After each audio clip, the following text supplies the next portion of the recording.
Hello, families. Welcome to our Family Friday webinar series. Today, we're welcoming the class of 2026 families. We're excited to have you with us.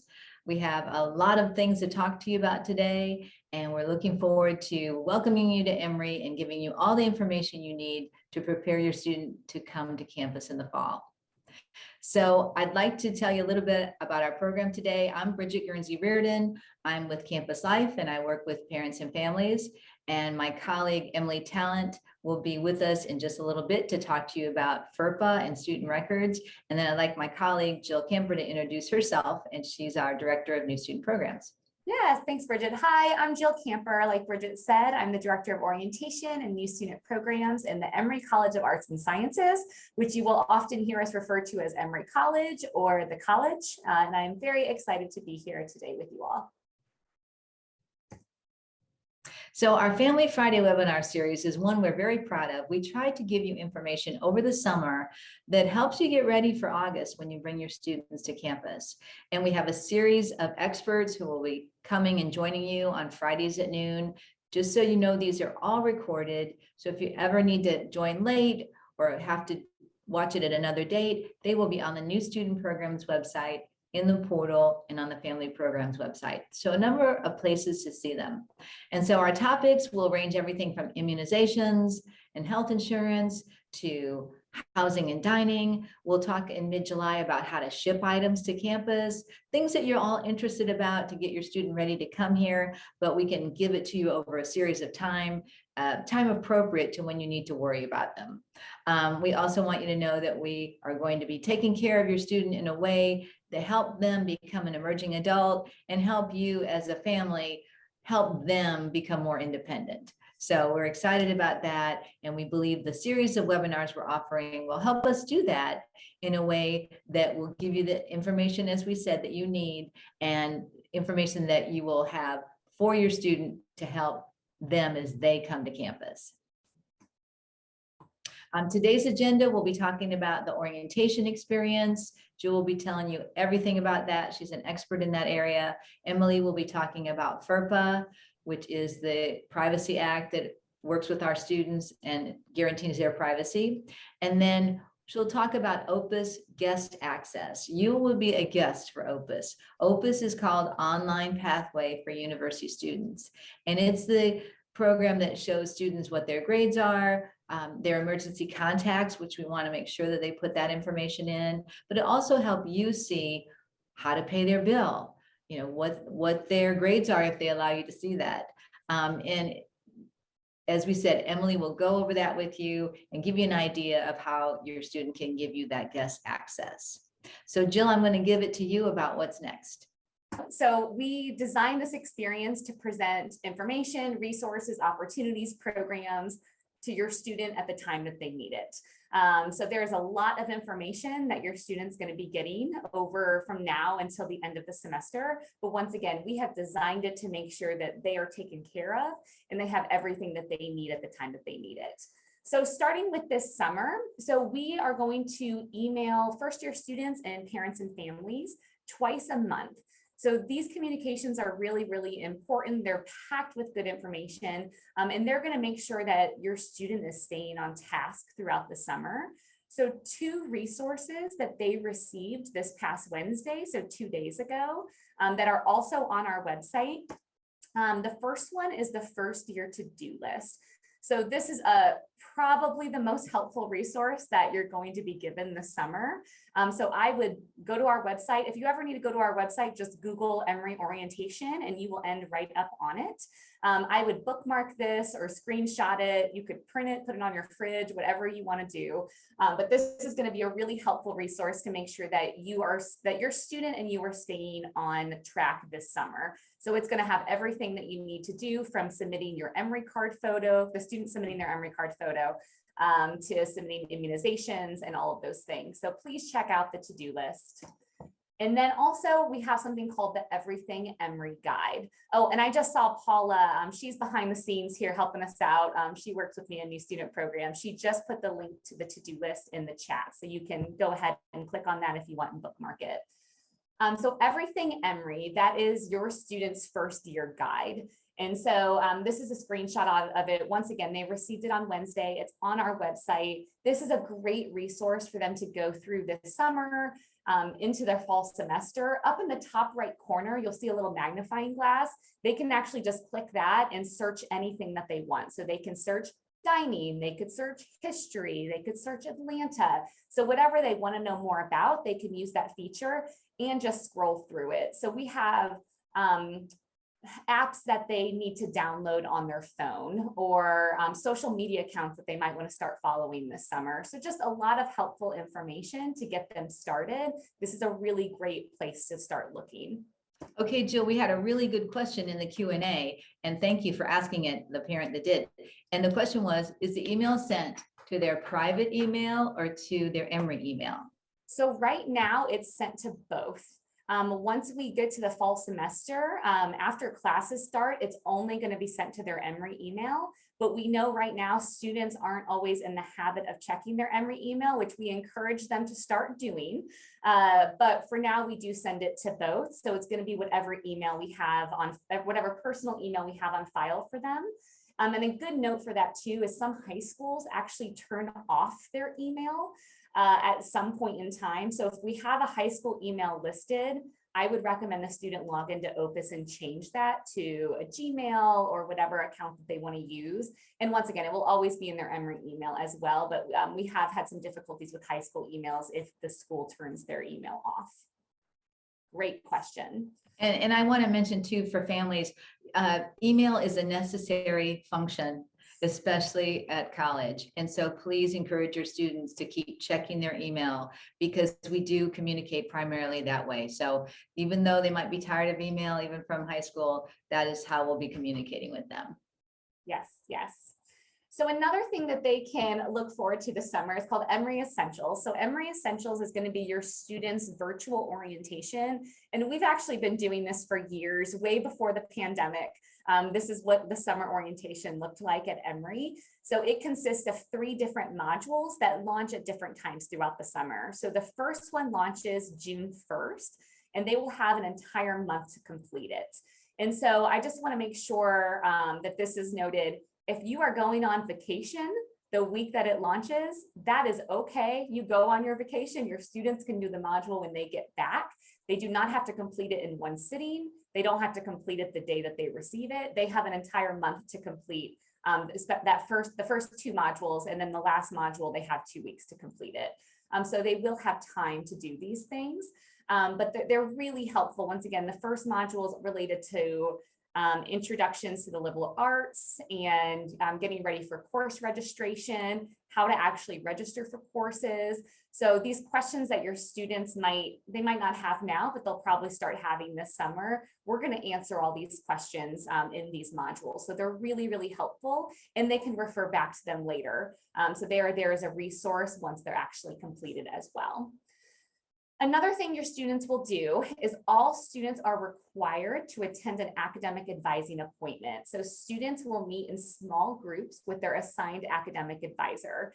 And this is another thing that we've been doing for years, and we have found it to be very valuable. So your student will meet with 3 to 4 other first-year students and their academic advisor that they will actually work with throughout their time at Emory. So this is a face that they're going to see again in the fall once they get onto campus.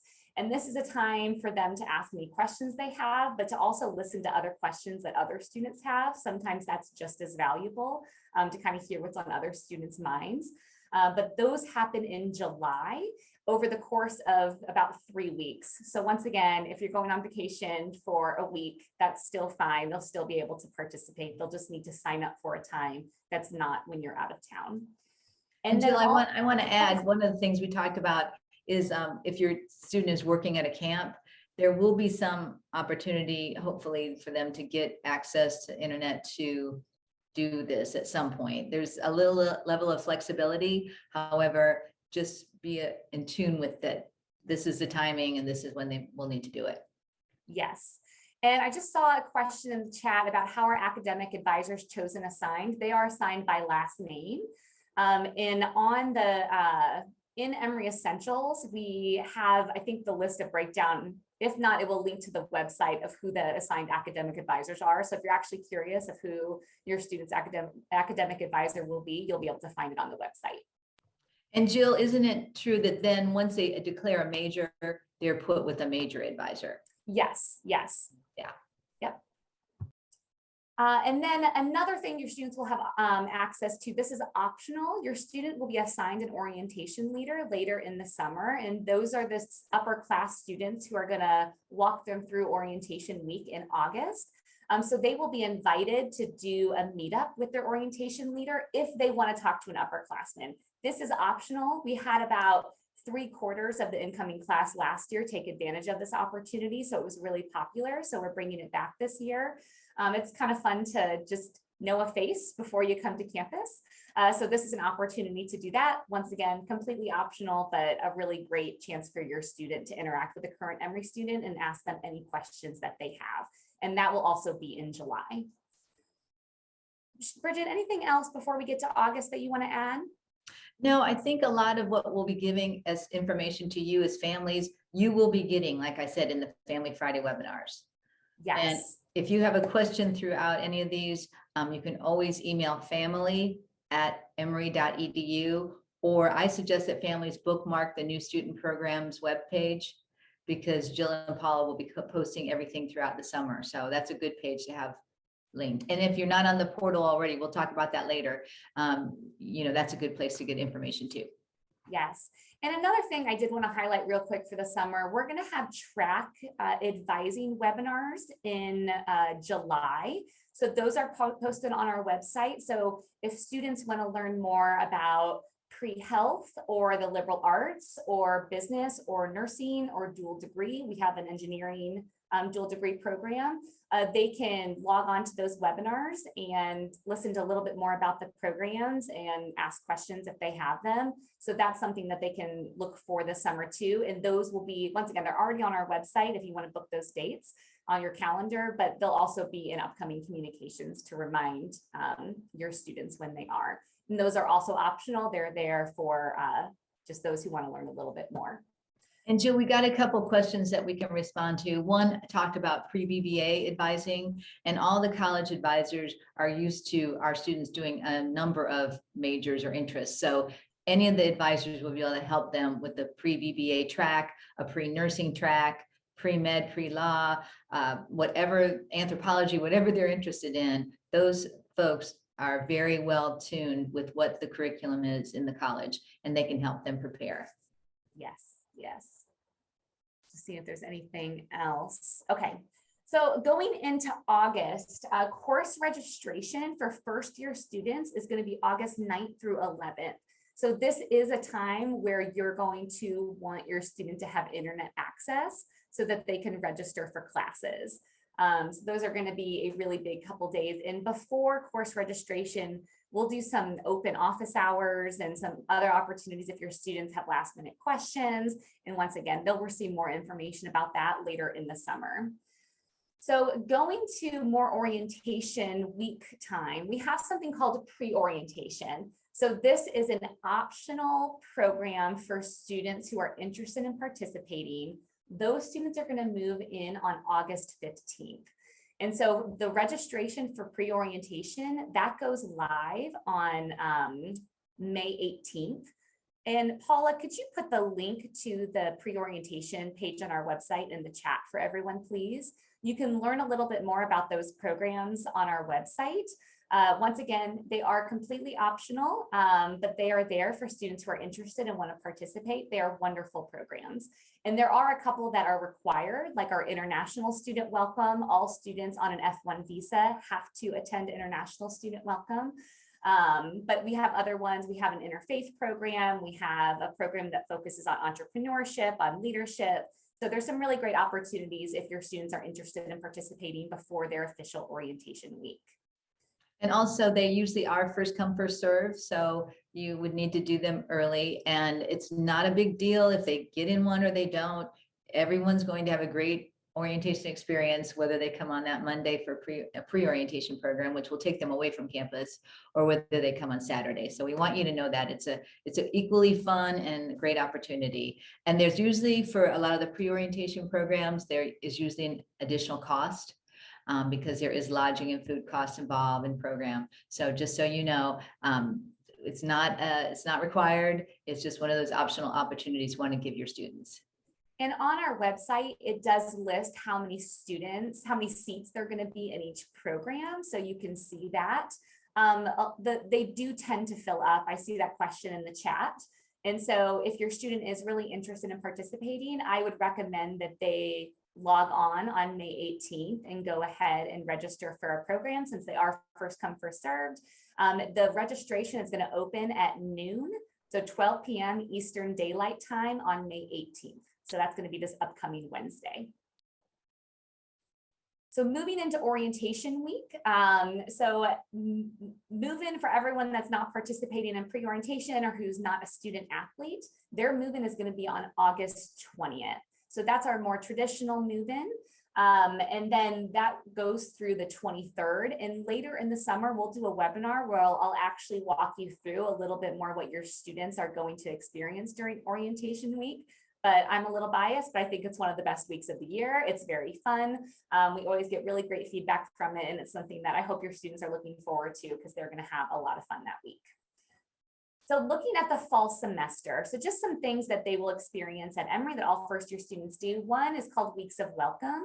So we have a coordinated effort to make sure that there is a lot of programming going on that first semester, specifically the first 6 weeks of the semester. So there is something going on almost every single day that your students can participate in. These might be academic focused programs, these might be social programs, but there is going to be no reason for anyone to be bored on campus.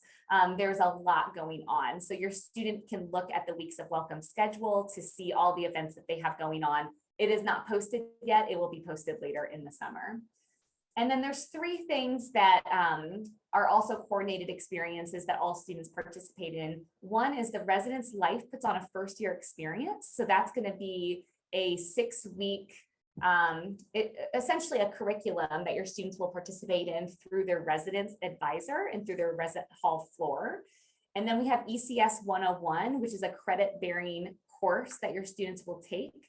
And that is going to introduce them to the liberal arts and other opportunities at Emory to get involved, get connected to the Career Center. What are those opportunities? What are our study abroad opportunities later? So just let them know a little bit more about what their academic experience could look like, so they can start making those plans early, or at least start thinking about it early of what do I want my Emory experience to look like? So when they get to junior year, they've already thought about some of these opportunities and they're not just learning about them then. And then we also have Health 100, which is a course designed to just make sure that your students have all the tools that they need to take care of themselves while they're at Emory. And our first year communications, those are going to be really important. So we communicate with you throughout the summer, and then the communications start coming from the Office for Undergraduate Education. And so those are going to be weekly communications to your student to once again keep them on track, make sure that they have all the information that they need to know, that they know about programs coming up that they might want to attend. So like Bridget said, it's just a really good time now to start getting in the habit of reading communications that are coming from the university and checking Emory email, because it is going to be really important. We hear from students like, well, I wish someone would have told me that. It's like, well, we did. And we know students get so overwhelmed with information sometimes, but that's why it's just really important to kind of read them as they come. And Jill, I want to note, Jill has me on the mailing list for that. So that does get posted on the portal, usually every Monday. So I get it Monday afternoon and then it's posted. So you'll be able to see what your students get. And I have to say that is probably the most valuable piece of correspondence they get, because it is on Mondays. We know to expect it on Monday. It's written in bullets, so it's not really long, too much text, and it's very informational. And it also has different opportunities if someone wants to apply for the Honor Council, or there's other opportunities for scholarships that are mentioned in there. And then just deadlines. Deadlines are so important. Those will also be posted on the portal in the calendar section, as well as we try to do reminders in the main post. But the Emory College Weekly is a must read. Yes, it is. Thank you, Bridget. All right, I'm going to hand it over to Emily so she can talk about FERPA. Hey, hello again. So I'm going to talk about FERPA and about OPUS guest access. We'll start with FERPA. FERPA is the Family Educational Rights and Privacy Act. It's been around for a long time, since 1974, and its intention is to protect the privacy of student records by requiring students to, requiring written consent from the student before we disclose any information about the student to a third party. And over the years, written consent has evolved into electronic written consent. So please understand that. It applies to any colleges or universities that receive Title IV funding. So most institutions of higher learning are affected by FERPA. So a few key points here about who it applies to. So Bridget mentioned the 18 years of age rule, but just to clarify, FERPA applies to students once they turn 18 or begin attending a college or university. So if a student is 17 and they are a first-year student at Emory, your student has control over their FERPA rights, not you as the parent. And we require students to let us know who they can release personal information to. And so they have to actually name you as a person we're allowed to talk to about their academic performance at Emory. Another aspect of FERPA is that students have the right to inspect their educational records. So that means if they want to view their any student record, like files that we keep on them in the Office for Undergraduate Education, for example, they have the right to do that. They just need to specify what records that they want to view. And students can complete this FERPA consent form, and I'll say more about that in just a second, in order to release information to other individuals, any individuals that they would like to name. Okay, let's go ahead to the next slide.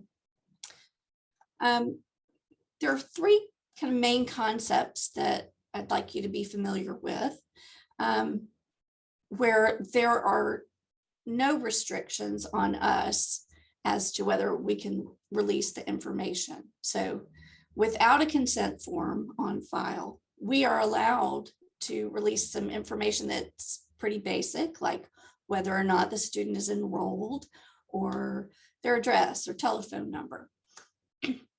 We can also release some limited academic information, such as, is the student enrolled? Are they a freshman or a sophomore? Are they full-time? Are they part-time? Have they earned a degree? What their major is. We can also divulge a little extra information, like have they received an academic honor or an award? All these things are considered to be pretty benign and wouldn't be harmful if released about a student. Having said that, even though these are things that we may release, we always are cautious about what we release about students because we take their right to privacy very seriously. So let's move to the next slide. So I talked a little bit about consent forms. So students can decide if they would like others to have information about their academic performance.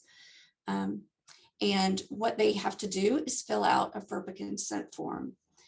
It allows anybody who works basically in this Office for Undergraduate Education in an administrative way, and their academic advisors as well, to speak with anybody who they name, usually that's their parents, about information regarding their academic life.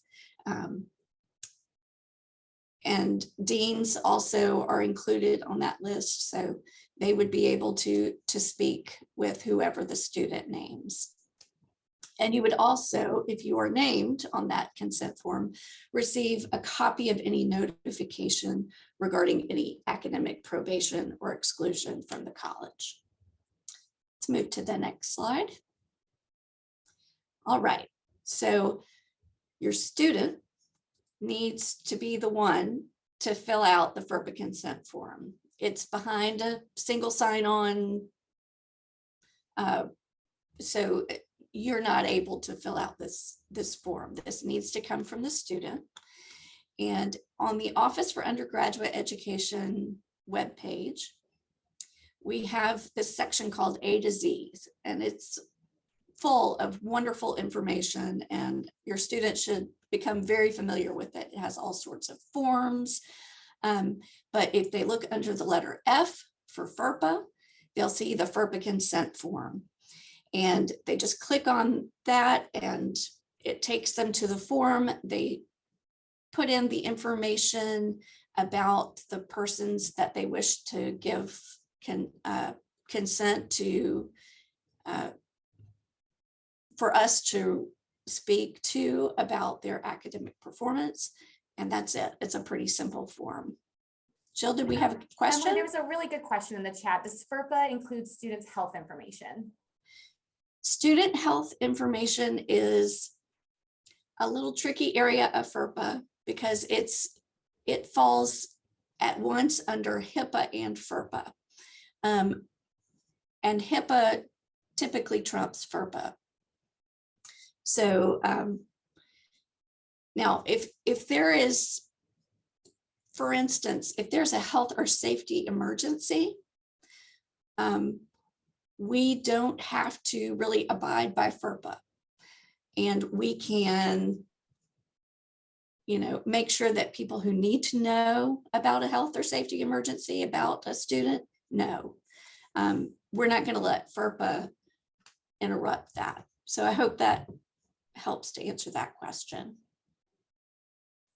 And Emily, I wanted to add too, so the A to Z part of the OUE website is so helpful. And that's something that we link to in the Everything Emory guide that I was talking about earlier. The FERPA consent form, you can go straight to the A to Z website. And we also have it listed on the to-do list. So you can link directly from the to-do list to access that form. Super, thank you. Okay, so next we're going to talk about additional access that your student can give you. In OPUS, which is the Student Information System, students can sort of give a la carte access, so to speak, to anybody that they wish by creating guest accounts.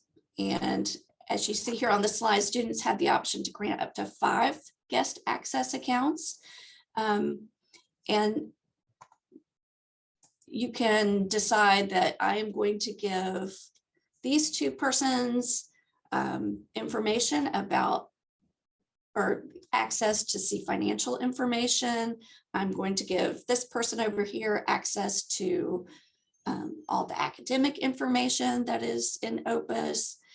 So they can really get kind of granular with it and decide who can see what about their academic record and their financial information, anything that is stored in OPUS, the Student Information System. I'm trying to think if there's anything else that I've missed. So I don't think so. I think just in short, students have lots of options about who can see what, but it is theirs to control. So just keep that in mind. And I know that you're probably as curious as I was to see information about your students, your child's academic progress, but please understand they're the ones who need to initiate that conversation and initiate that action in the various systems that we have here at Emory. So now I'll hand it over to Bridget unless we have any additional questions that I need to answer. Yeah, and I do want to mention, Emily, thank you so much. That was so helpful. I have a daughter that graduated 3 years ago from college. And just so you know, at Emory, we advise the students about FERPA, and we don't tell them one way or another, tell your family or not. We just say, this is what it's about. And so that's something, as we go to question to ask your student, that might be one of the first questions you talk about is, what access do you want me to have?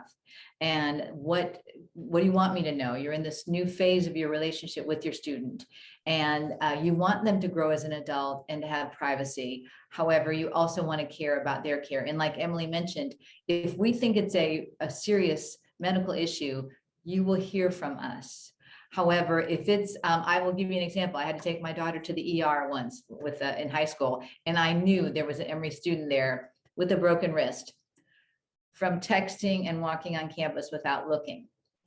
And I did talk to him because I was dean of students at the time, and he had called his father. And I did kind of say, he's going to get the insurance and he'll know. So I think students, when we talk to them rationally about this, they make really good decisions. But then we as parents have to value their reasons for privacy. So it's a communication issue you'll have with them. Right. I'll just add quickly too that all Emory employees are trained on FERPA. Anytime we have a new employee come into the college, I spend about an hour with them and go over FERPA. So we take it really seriously because your students' privacy is important to us. So Great. thank you. Thank you, Emily. You bet. Okay, so you'll see on our slide, we have questions to ask your student. So that first question really has a couple of areas. What are your communication expectations? So one would be, how would you want your family to communicate with the university? So for instance, if there is a family emergency, we do suggest, if parents want to, they can call our Emory police, who will alert our housing staff, who could be with your student if there's an emergency with the family and you want to make sure that student has someone to support them. Perhaps, sometimes grandparents pass away, or sometimes there's been an accident. We hope that never happens for your family, but we want you to know we have a system in place to help with those. But also faculty members want your student to do the communication. So they will not really want to hear from a parent, but that's when you talk to your student about, okay, so you're having questions about a class. Did you go to office hours? So try to question your student that way. I think the best thing as a parent who's had a child go through school, I used to try to keep it to about 3 questions a call, because that's about all she could take. Your students best. And so look at that. Do they want to have a phone call with you every day, or is that too much? With my daughter, what we did is we just texted every day so I could check in on her. And that's what we did. We kept it at that. And then when we wanted to have a phone call to talk about something more thoroughly, then we did. It wasn't even on a regular basis, but some families like to hear their students' voice every day. But please know your students will start to get busy, and you want them to be busy. You want them to be engaged with these new people they're meeting. So don't be offended. Don't get your feelings hurt. Sometimes I would get my feelings hurt that I hadn't heard from my child enough, but she's like, well, Mom, I had programming council and I had this going on and I had a test. And so I had to make a reality that she was no longer studying in her bedroom at home. She was at the library. She was different places that I couldn't just have access to her. So just keep that line of communication going with your students. I recommend you have these conversations over the summer so that you are ready for August. The other thing, which one of our longtime psychology professors had suggested, which I did, and something for you to think about doing, is giving your child a letter, so that when you leave them at school, they will have something to read later. And perhaps that's just those words of encouragement, or those words of, so proud of you, and we're always here for you. We give you unconditional love, whatever those forms of endearment are. I think your student, even if they read it the day after you leave, they might do so with some tears. And you might be tearful when you write it, but that is a piece of suggestion I have for families. It can help you put your thoughts into a place that can be accepted from your student. The second question we have up here is, what will I have access to your bill? That is available through OPUS, what we talked about, the online pathway for university students. And we will get that information to you as soon as we have the exact date that those bills are posted. Last year, they were posted in mid-July. The final payment was due September 1. So we will have that information for you as the weeks come by. Will I have access to your grades? That is another question that you have to talk about with your student if they're going to give you OPUS access for that. Also, in the portal for new families, you have the ability to get information on your student. It's not up yet because we don't have that information yet. And that information does include grades. Those on the portal and in OPUS won't be posted until December. So you will not have regular access to, like you did in high school, with a portal that showed you what they were doing every week. You won't have that. You'll just need to ask your student, how are you doing? Do you need help? Do you need to go to tutoring? We have peer tutoring that's excellent at Emory. It's peer-to-peer, it's excellent, but they need to sign up for that early. They don't need to wait until they're really struggling. We have a writing center. So when you talk to your student about having access to grades, you would not even get those until December. So just talk with them along the way about how they're doing. How do I support you as you become more independent, which is what we want for them, right? We want them to become more independent. We want them to become, as I call, emerging adults. And families, you have an adjustment too. Jill's a mom too, although her little guy is a lot smaller. And we laugh about this because I've known Jill a long time. Watching your student grow and develop, sometimes they'll amaze you. And sometimes you'll say, they're still a kid. But they are your kid, right? And what you need to do is help them build their independence. I've seen students this last year that in November were just still struggling with, who are my friends? Where do I fit in? And then by May, they were orientation leaders, so excited to come back in the fall and greet new students. It takes time and every student's different. So don't gauge your student against your friend's students. Your student, it might take them a little longer, or they may, hit things off really well. Just let them know you give them that unconditional love. You're there to listen. And sometimes you have to listen more than give advice, even though you want to. But we have the resources for your students. We have them if they utilize them. And I've been so impressed with students, especially the last 2 years, who have really found their way at Emory and know what resources to use.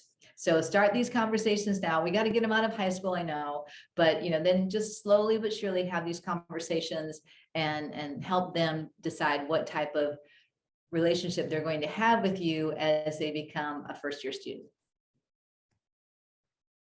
So we talked about earlier, we have our family portal. You all were uploaded to the portal from the admissions records that your students sent. They had a space to provide 1 or 2 emails for family members. Just so you know, if there is an aunt or uncle or grandparent that also wants to know about what's going on in the life of the university for the student, they are welcome to join the portal.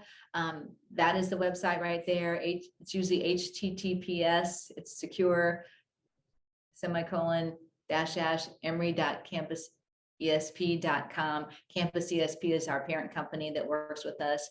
And it really is a multitude of information. We'll have a calendar on the side that you can look at to remind your student, oh, did you know that Drop Ad is coming up? It's got the middle postings. I post newsletters from almost every office on campus. So that's kind of fun to see what's happening. And also it has the College Weekly is going to be in there.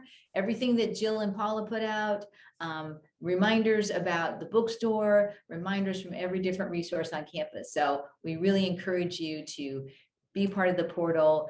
During the summer, I check it about, every few days or once a week. During the school year, I post things every day. It doesn't mean you'll miss something. There's usually plenty time in advance about an activity or a program, but it is a great resource. I always give the example of, I had my daughter look at the career fair because I saw it on her school's portal, and that's how she got her job.